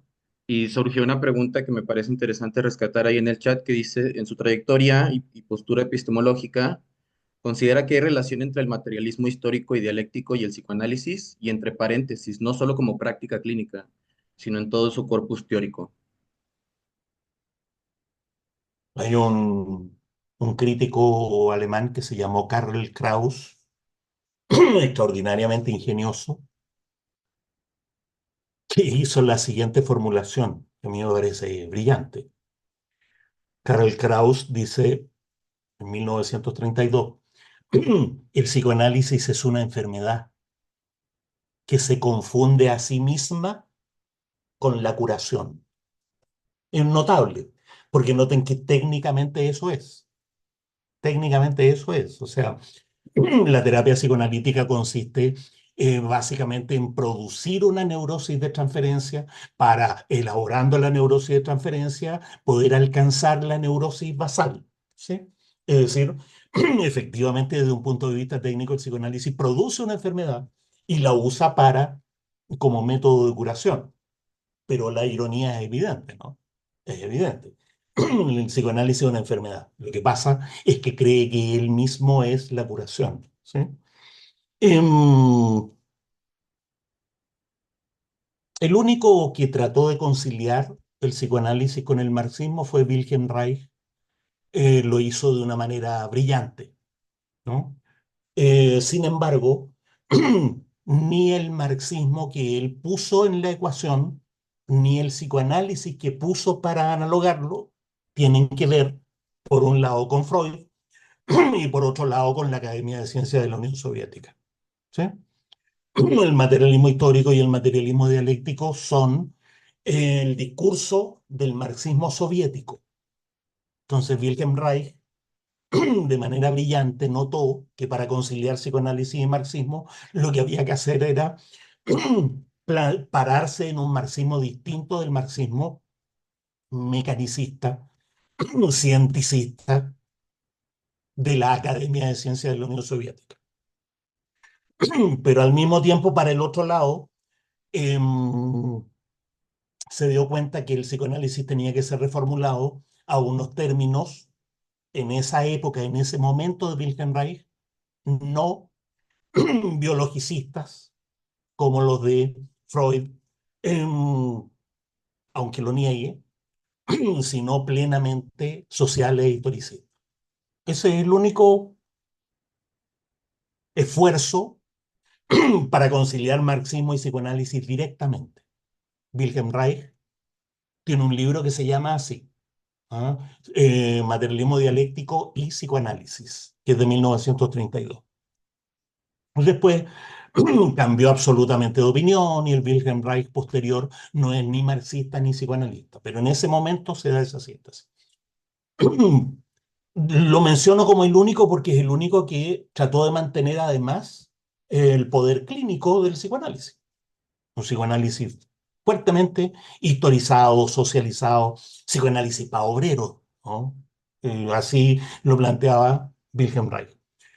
La otra relación entre psicoanálisis y marxismo es la de Herbert Marcuse, Eros y civilización, pero es una relación ya de otro orden, una relación en que Marcuse parte diciendo que no va a preocuparse de las cuestiones clínicas, sino del psicoanálisis y del marxismo. No lo dice, lo voy a explicar enseguida, en tanto teorías filosóficas de fundamentación social. Lo hace, pero no lo dice, porque esto muchos críticos lo han notado, ¿no? Eros y civilización de Marcuse es el libro más marxista de Marcuse y no menciona en ningún momento el marxismo. Era la época del macartismo en Estados Unidos. Se la arregló para hablar de marxismo sin mencionar la palabra marxismo en ninguna línea del libro. Es una cosa extraordinaria. Pero en el caso de Marcuse se trata de un psicoanálisis más histórico, más filosófico, ¿no? No clínico.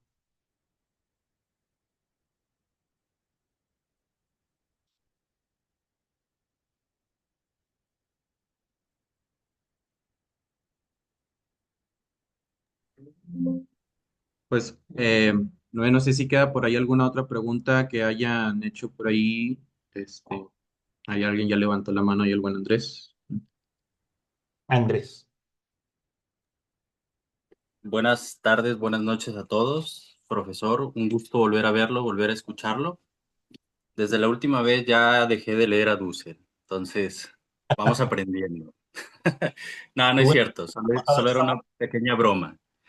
Bueno, profesor, yo tengo una bueno, más bien son dos preguntas. Déjeme encontrar la pregunta porque se la había enviado al grupo originalmente. Bien, dice así, es un poquito larga, espero un poco de paciencia del grupo. Dice, la crítica a la pretensión de saber en la que se fundamenta el poder burocrático hunde sus raíces en el uso adversativo del método científico, el cual históricamente, aunque más bien por razones institucionales que propiamente científicas y epistemológicas, ha operado como garante de que lo que hacen los científicos es saber puro y duro, ¿no?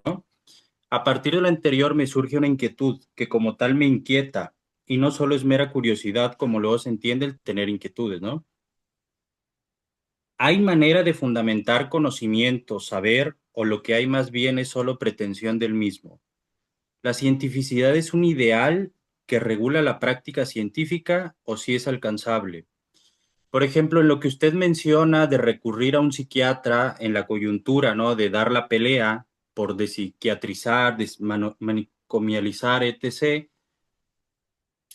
¿En qué se basaría este psiquiatra para combatir justamente pues todo lo que está pasando, ¿no? O sea, el enfermar básicamente a las personas. O sea, ¿en qué se basaría este psiquiatra? Espero Eh, haberme dado a entender. sí, sí. Por supuesto que hay saber, hay ¿Ok? saber. De hecho, controlamos la realidad en ámbitos, ¿no es cierto?, muy amplios, ¿no? Em, tenemos poder sobre fenómenos efectivos como nunca antes en la historia humana, ¿no? La diferencia que yo creo que es necesaria es entre saber operativo y pretensión de saber. El saber operativo tiene un criterio de validación eminentemente tecnológico. Cuando sabemos algo, cuando a partir del saber podemos modificar una situación de hecho, ¿sí? El saber operativo es el que se da en la investigación y desarrollo. La investigación y desarrollo no es investigación científica, tiene esa legitimación. No, es investigación por ensayo y error. Cuando uno tiene 10 millones de científicos y técnicos, ingenieros, ¿no es cierto?, ensayando una y otra vez, obviamente aumenta su poder sobre la realidad. Y entonces tenemos los computadores, tenemos internet, ¿no es cierto?, tenemos técnicas en muchos ámbitos. Desde luego la medicina ha tenido unas revoluciones muy significativas, ¿sí? Otra cosa es la pretensión de saber. La pretensión de saber es una ideología. La pretensión de saber em, legitima el usufructo burocrático, ¿sí? ¿Cuál es la prueba de fuego si con esa pretensión de saber pueden transformar la realidad? Y eso es la pregunta mínima que deberíamos hacerle a los ministros de Hacienda. ¿Lograron evitar una crisis económica? Y esa es la pregunta que hay que hacerle a los psiquiatras. Resulta que a lo largo de los últimos 150 años, la medicina ha avanzado revolucionariamente en todos los sistemas orgánicos del cuerpo, salvo en el sistema nervioso. El sistema nervioso es para la medicina lo que es el clima, ¿no? No hay climatología, lo que es la sismología. No hay una sismología capaz de predecir terremotos, no hay una climatología capaz, ¿no es cierto?, de predecir con fundamento y no de manera empírica por ensayo y error, ¿no es cierto?, el clima. El sistema nervioso es el sistema más complejo del universo. Sepa usted que en un solo cerebro humano hay más complejidad que en todos los bosques del mundo. Si usted lograra conectar a todos los árboles del planeta a través de sus raíces, porque los bosques son sistemas vivos, ¿no?, que los árboles se conectan a través de las raíces. Si usted lograra conectar todos los árboles del planeta a través de sus raíces, aún así, ese gran bosque global es menos complejo que un solo cerebro. Entonces, el conocimiento del sistema nervioso es el límite de la arrogancia científica, de la arrogancia de toda una cultura, de la arrogancia de la ilustración. A la larga, si sabemos la posición de cada partícula y su velocidad, lo vamos a saber todo. La promesa de Laplace. No, ahí Laplace solo pensó en relaciones mecánicas, solo pensó en sumar. Entonces, ¿cuál es el problema de la psiquiatría? El problema de la economía, el problema de la sismología, el problema de la climatología, que la complejidad del objeto excede todos los intentos de investigación. Todo lo que se sabe del sistema nervioso es periférico, es incidental, son inducciones que no son validables, que no son replicables, etc. ¿Sí? Entonces, no es que la medicina carezca de fundamento científico, es la neurología la que carece de fundamento científico. Yo quiero hacer una pregunta y sumar un comentario que está en el chat, ¿no? Eh, Quizá no sea la primera vez que le ocurre que cuando usted hace desarrollo de estas ideas, eh, un poco hay una sensación que no sé si es explicitada por usted como de sacar de la realidad social a la psicología, es decir, una postura medianamente radical, ¿no? De decir en dónde quedan entonces los psicólogos una vez que sí críticamente hayan asumido una posición más objetiva respecto a su práctica, tratando de distanciarse de la subjetivación del malestar y toda esta cuestión. En ese sentido, como un poco para tratar de entender si la propuesta es tirar a la psicología, así como quien dice el agua sucia con el bebé, o más bien qué tipo de precisiones. ¿Perdón? Si usted va a tirar, ¿no es cierto?, el agua sucia con el bebé, yo preguntaría por qué perder el agua. Em, no, no. Yo creo que se puede hacer antipsiquiatría de manera muy consistente, pero creo que no es una buena política hacer antipsicología en el mismo sentido. No. Mientras haya precariedad de la vida, preferible que los psicólogos estén. El problema es cómo va a ser la práctica de los psicólogos, ¿no? El problema es que el psicólogo baje su perfil de poder, que se integre como un par, que escuche y hable el lenguaje que los usuarios usan para referirse a sus problemas intersubjetivos. ¿Sí?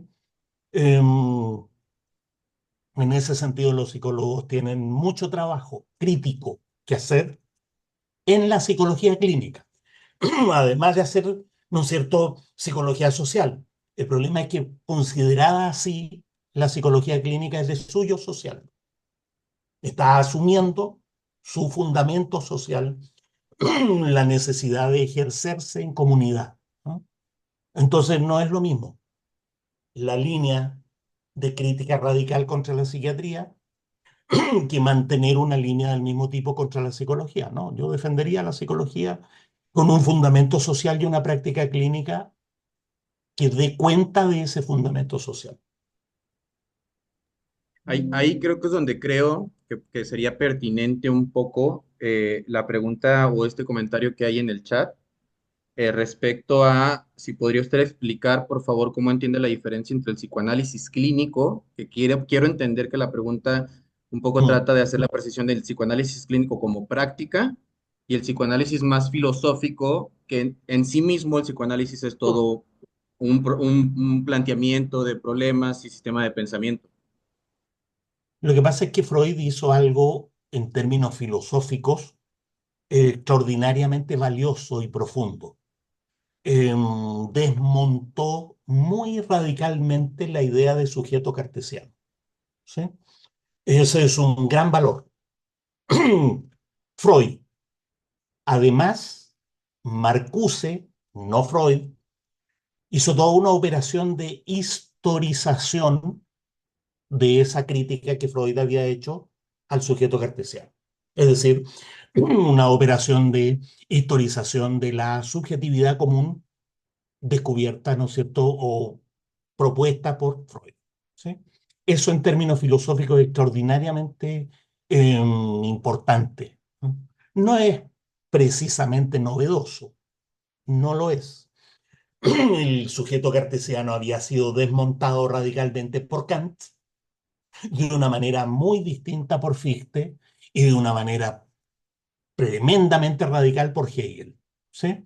Sin embargo, Freud puede sumarse a esa tradición interpretado filosóficamente y Marcuse es el que ha hecho ver eso. ¿Sí? Ese valor filosófico, teórico. Ahora, que la familia, que el sujeto, que la familia forme la intersubjetividad, que la intersubjetividad tenga, ¿no es cierto?, una falta de transparencia respecto de sí misma, que la sexualidad sea un campo preferente para esa falta de transparencia, aunque no el único.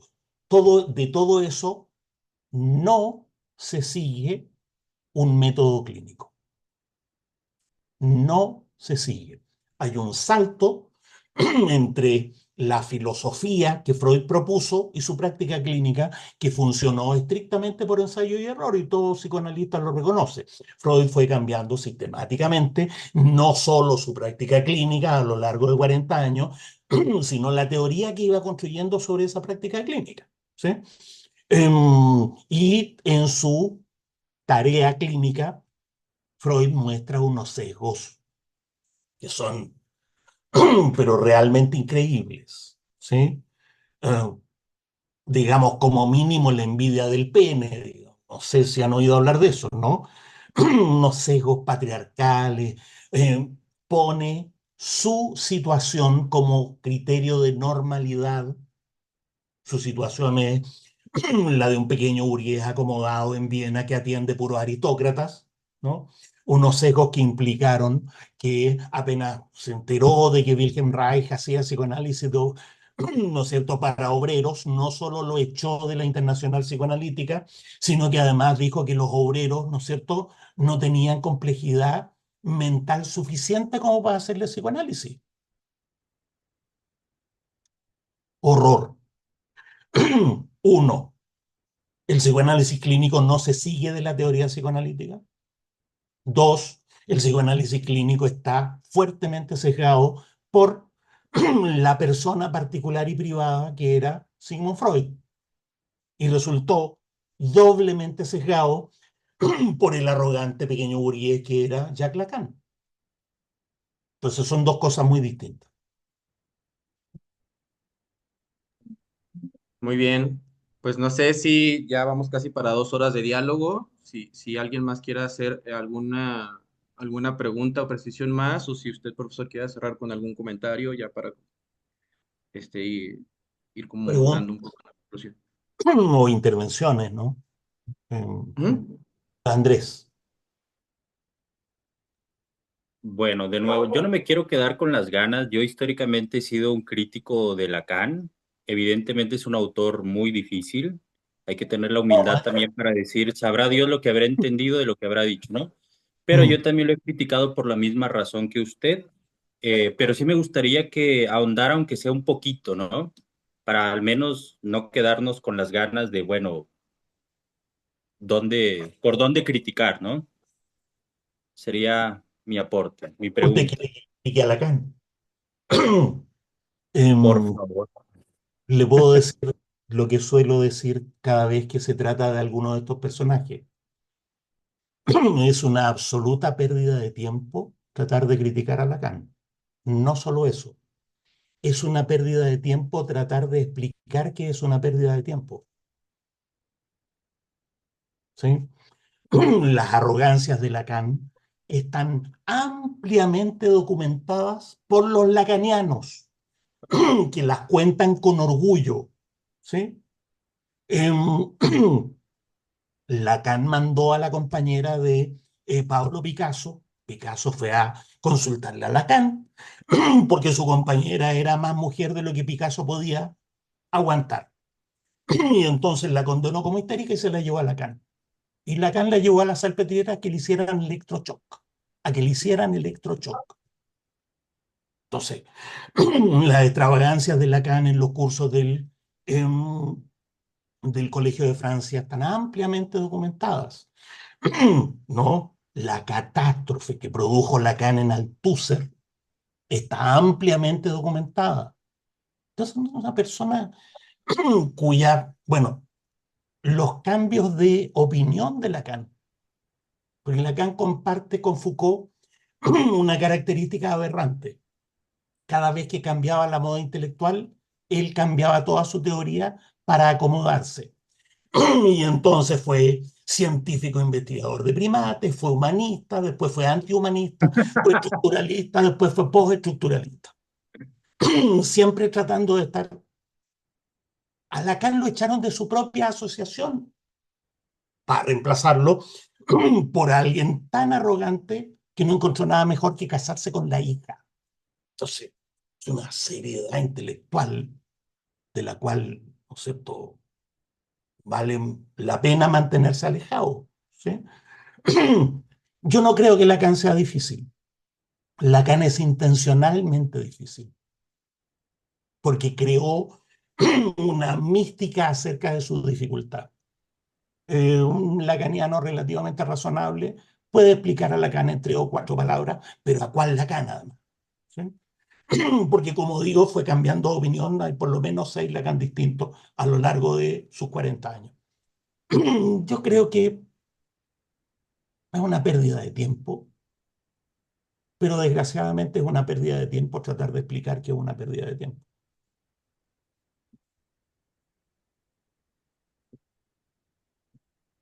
Muchas gracias, profesor. Desde luego, perdón, una última indicación.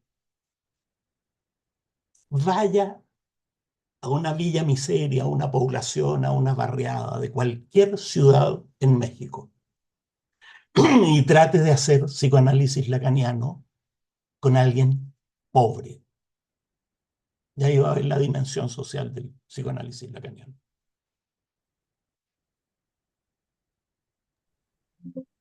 Pues no sé si alguien más quiera comentar algo más. Si no, profesor, yo creo que podemos ir encaminando hacia el cierre, ¿no? Yo les Este, primero la paciencia de escuchar estas andanadas, las intervenciones y preguntas que me han hecho, de las cuales siempre aprendo mucho. Y como siempre digo, yo estoy disponible para cualquier cosa que quieran conversar. sí, la verdad es que sí, agradecemos mucho también la apertura y el espacio y esperemos que sí haya oportunidad de abrir un segundo diálogo, quizá ya en Ahora otros términos. Sí. estoy haciendo un curso de historia del arte y me encantaría tener una conversación sobre la arquitectura historicista del siglo XIX. Sería para mí un agrado. Digo, por ejemplo, para que vean que hay muchas cosas que se pueden conversar. Pues allá se sumó gente, ya levantó la mano personas, entonces no Por sé si a favor. partir de esto. Oigan, perdón, yo sí tengo una última pregunta breve, Dígame, dígame. disculpen volver a abrir el diálogo, pero me quedo con la duda de, yo no soy psicólogo, yo soy sociólogo, y me llama la atención esta psicología que propone usted de lo coloquial, ¿no? Esta psicología que se lleva en los términos de quien relata, ¿no? Y mi pregunta es, ¿esta psicología tiene nombre? ¿Hay una tendencia, hay una línea o la propuesta es crearla en lo cotidiano? Hay que crearla en lo cotidiano porque es una cosa muy práctica, ¿no? Sin embargo, no hay en particular una línea terapéutica eh, que tenga esto al centro.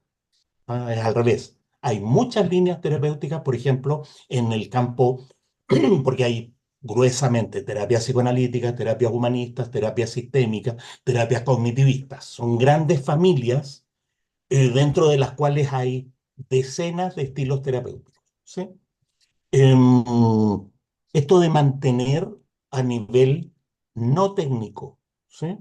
A nivel coloquial, la interacción con el usuario ha sido propuesto por varias psicologías humanistas, por algunas psicologías sistémico-cognitivistas. Entonces, es una herramienta más que una línea terapéutica. Gracias. Por ejemplo, hay una expresión muy popular de esto, que es la que aparece en las películas norteamericanas. En las películas norteamericanas aparecen los típicos grupos de encuentro, ¿no es cierto? Hola, soy Carlos, soy alcohólico. Hola, Carlos, todos somos alcohólicos. Ese tipo de intercambio intersubjetivo es extraordinariamente eficiente. Es extraordinaria, no solo un tópico folclórico del cine norteamericano, sino que es extraordinariamente eficiente.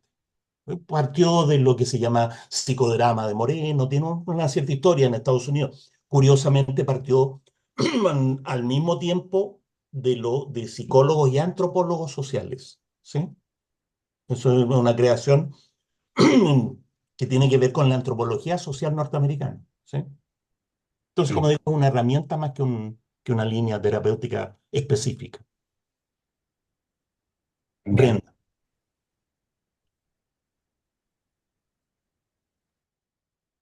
ahí Brenda dígame. Sí, no, solo pues agradecer el espacio y realmente más quería como comentar un poco, pues esto que mencioné un poco hace rato, pues que sí es un tanto reconfortante poder encontrarse con otras personas para poder dialogar de estos temas, pues que al final del día a veces son un poco difíciles de tratar entre varios colegas. Y pues por mi parte agradezco el espacio, al final del día pues hacen sentir un poco de compañía en relación a este tipo de temas, ¿no? A este tipo de filosofía, algo que tiene que ver con tomar una posición desde lo político y que pues al final del día reconocer que hay problemas de índole estructural que van a estar afectando a la población, que tienen que ver con cuestiones políticas y que al final hacer ejercicio en lo clínico es tomar una postura política también. O si no, pues desde mi perspectiva hay algo que nos está faltando ver en esto de lo colectivo, de lo social. Y pues nada, solo quería comentar eso y pues agradecer. Gracias y buenas noches. Brenda y a todos. Pues bueno, a ir ya ahora sí encaminando hacia el cierre, agradecer de nuevo por ahí, profesor. Si es que entendí bien, usted tiene deseo o inquietud de dialogar también un poco sobre historia del arte, si escuché bien. Una cuestión así, pues si le parece, abrimos ahí otro espacio y nos vuelve a regalar algo de su tiempo y las personas acá interesadas, pues ahí ya volvemos a organizarlo, ¿no? Para compartir algo de su lectura respecto a eso. También haciendo un pequeño comercial, ¿no? Por ahí también el próximo mes vamos a establecer un diálogo con Gabriel Rodríguez Varela sobre, ayúdame ahí, Noé, no recuerdo cuál es el nombre del tema. Eh, Sí, son los manifiestos para un análisis militante del inconsciente. ok. De que también es un poco pensar la psicología también desde una articulación con la política. Entonces ahí les vamos a enviar la invitación y pues profesor, nada más que agradecerle, enviarle un abrazo. Ahorita en Chile ya es tarde, quiero pensar que ya son casi cerca de las 11 de la noche. Entonces, pues por esa entrega y por esa disposición de quedarse también tan tarde a dialogar acá con los colegas de Monterrey y algunos de Ciudad de México también que están ahí conectados, pues muchas gracias, ¿no? Y que pasen muy buenas noches. Un abrazo para todos. Namaste.